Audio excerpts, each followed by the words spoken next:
Shalom shalom, Bwana Yesu asifiwe. Asifiwe mfalme Yesu. Ni nyakati nyingine ambayo imependezwa niwepo katika uwepo wa Mungu na niwe pamoja na vijana, kwa sababu na mimi ni kijana. Kwa majina yangu ninaitwa mchungaji na nabii John Hendeshi Mkwizu. Ni mtu ambaye natokea mkoa wa Dar es Salaam.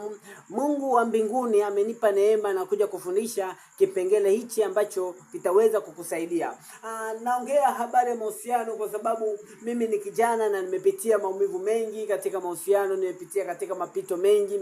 Sikiliza, kwa nini mahusiano mengi yanakuwa yanavunjika, yanaishilia njiani? Na inawezekana mtu ambaye ulikuwa unamdhamini au mtu ambaye ulikuwa unaona ni sahihi, kumbe sio sahihi. Mtu ambaye ulikuwa unaona anafaa, kumbe yeye afai. Lakini nataka nikwambie my friend, unanisikiliza katika video hii, mahusiano yanavunjika kwa vipengele hivi ambavyo nitaenda kuvisema.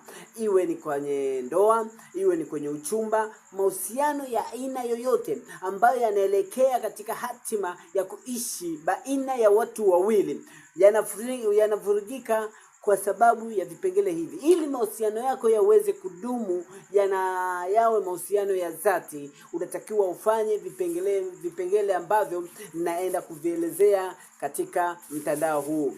Ewe kijana wa kiume, ewe kijana wa kike, ewe baba, ewe mama, unatakiwa uwe mtu msikivu. Niazimishe masikio yako uweze kunisikiliza. Mimi ni kijana mdogo sana, lakini kwa neema na kibali ambacho Mungu amenipa, na nitaenda kuomba na mambo yatanyoka. Kitu cha kwanza, mahusiano ili yaweze kudumu. Kwanza, mahusiano ni nini?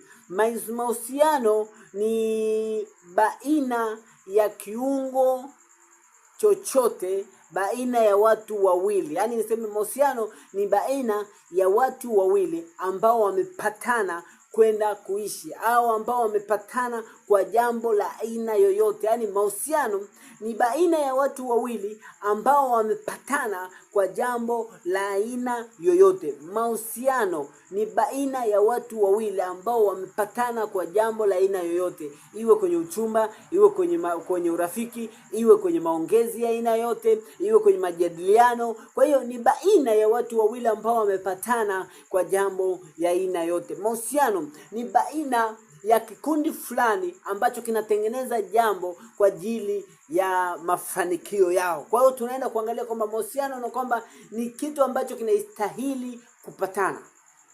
Mahusiano ni kitu ambacho kinastahili kupatana. Kwa hiyo